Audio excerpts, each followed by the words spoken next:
So people are already kind of talking about who might run for president in 2028 in both parties. Of course, there's a lot of talk about J.D. Vance for the Republicans. But on the Democratic side, there are people actually speculating that AOC is going to run for the Democratic nomination.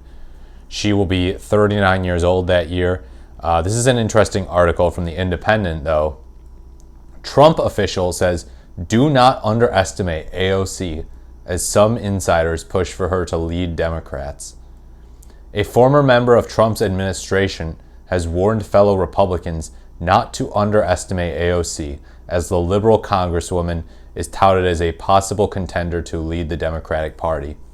Speaking on Fox News on Friday, Monica Crowley, a former public affairs official in the Treasury Department during the first Trump administration, said AOC had real grassroots support through her early adoption of social media.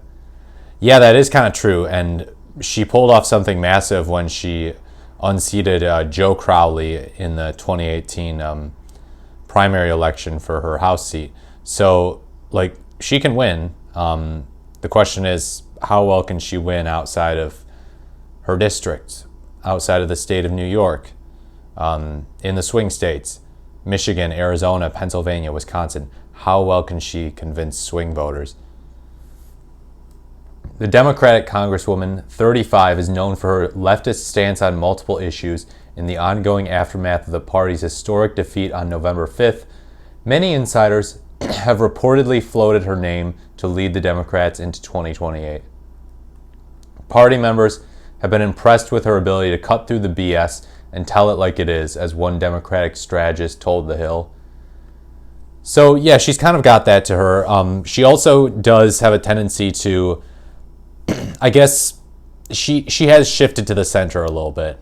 We just got to point this out. You know, she's referred to Nancy Pelosi, who's the ultimate Democratic insider, as the mama bear of the Democratic Party, praised her pretty heavily. She actually warned against Biden dropping out in this election, even though there was actually internal polling showing that Biden would lose 400 electoral votes to Trump if he stayed in the race on November 5th. So, she's been all over the place, actually, I would say, except for in the Joe Manchin camp. She, of course, pushed for the Green New Deal in 2019.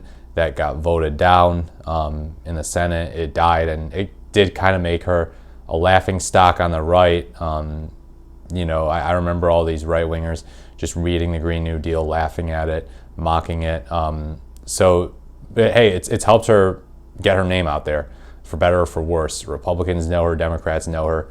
And that kind of helps Trump. It helped Trump. Republicans know him, Democrats know him. He's polarizing. AOC is polarizing. So yeah, there's a little bit extra similarity between the two, even if they're different on most policy issues.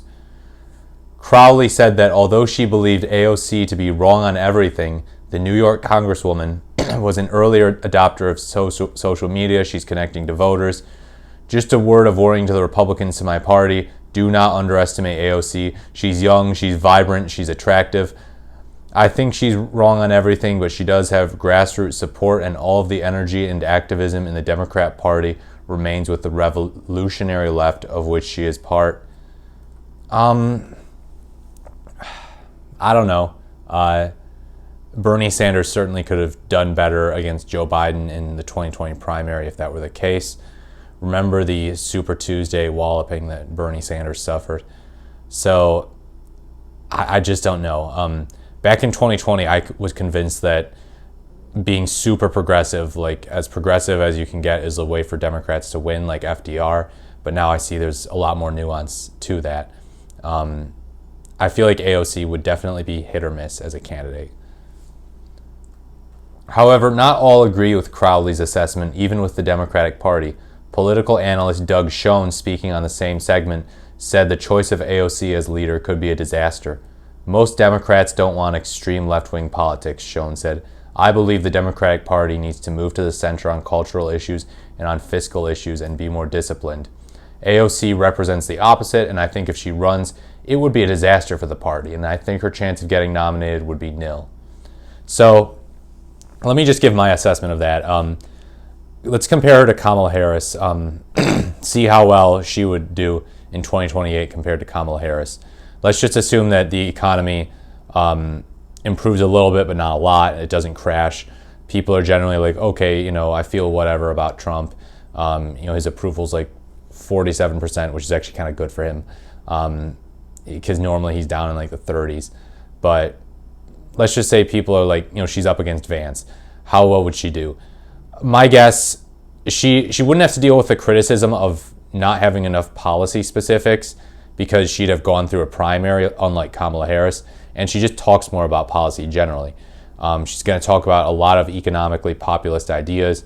I imagine we'll need to get a lot more from her on foreign policy because she's in the House right now, and the House isn't as foreign policy heavy as running for president is, of course. We're going to need to see, some more on, we've seen quite a bit on social issues from her, so I don't know if that's a big deal, and she took her pronouns out of her bio on Twitter. A lot of people are making a big deal out of that, which might indicate that she's going to shift to the right on some social issues. I don't know. It probably doesn't mean anything that extreme, but that she had some calculus inside her mind of like, I got to take these pronouns out of my bio now.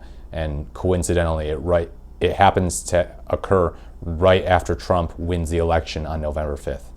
So my guess is she would probably fare better against some of the criticisms on Harris because people wouldn't be able to say, oh, she doesn't believe in anything, she doesn't have any policy.